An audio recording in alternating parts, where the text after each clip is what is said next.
Now what am I going to do for a neck on this? Well, first of all, this is the fretboard that I'm going to be using. Looks a lot like Brazilian rosewood. It's actually Mun ebony. Rather difficult to get a hold of, but I do have some. And I'm going to have to inlay it. I'm going to have to arch it a little bit. There's some work to be done there. And then the neck itself. Now I wanted to talk about how I attach the peghead to the neck and why that's a good way to go about it. Now this is how the whole thing lines up when it's all said and done. You can see that the peghead comes in and sandwiches between the fretboard and the back of the neck. So it's a pretty tight fit there. And it's something I've been doing for quite a while. I've actually reversed this at times and had the peghead on the other side, which kind of does the same sort of thing a little further down. But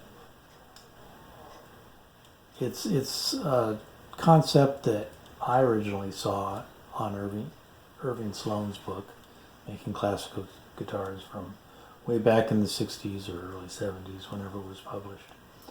And I've pretty much been doing it this way ever since, whether I actually do any kind of volute or something.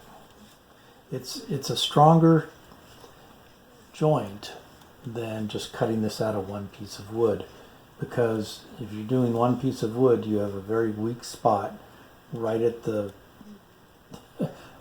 spot where all the tension is, right there. And if you've ever been in the repair business, you know that there's an awful lot of guitars that come back with that broken. And that's the reason, is because the grain is all running that way. It's a terrible way to do that. Plus, it wastes a lot of wood when you do that.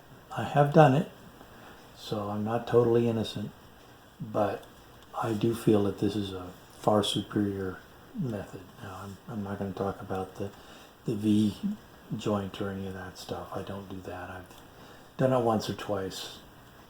I'm not a fan. But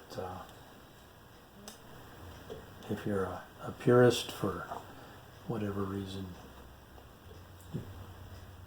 go for it. So, how do I do this? Let me show you.